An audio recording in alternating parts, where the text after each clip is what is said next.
गांधी मैदान येथे होणाऱ्या प्रकाश आंबेडकर व खासदार ओवैसी यांच्या सभेसाठी उभारण्यात आलेली स्पीकरची कमान कोसळल्याने एक मंडप बांधणारा कामगार गंभीर जखमी झाला असून त्याच्यावर सातारा येथील शासकीय रुग्णालयात उपचार सुरू आहेत।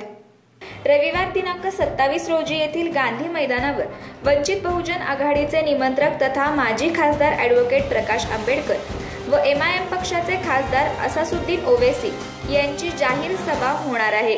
या सभेसाठी जिल्ह्यासह महाराष्ट्रातून हजारो लोक येणार असल्याची शक्यता गृहीत धरून गांधी मैदानावर सभा मंचकासह ठिकठिकाणी ध्वनिक्षेपक स्पीकर बसवण्यासाठी कमानी उभ्या करण्यात आलेल्या आहेत। दरम्यान आज सकाळी ST बसवरील कॅरेज स्पीकरच्या वायरमध्ये अडकल्यामुळे उभी करण्यात आलेली ध्वनिक्षेपकाची कमान जागेवरच कोसळली। या अपघातात मंडप बांधणारा कामगार गंभीर जखमी झाला आहे। दरम्यान या ठिकाणावरून शाळेसाठी अनेक विद्यार्थी त्याच वेळेस जात होते। मात्र सुदैवाने या अपघातात कोणताही शाळकरी विद्यार्थी जखमी झाला नसल्याने पालकांनी सुटकेचा निश्वास सोडला आहे। या घटनेची नोंद सातारा शहर पोलीस ठाण्यात झालेली आहे।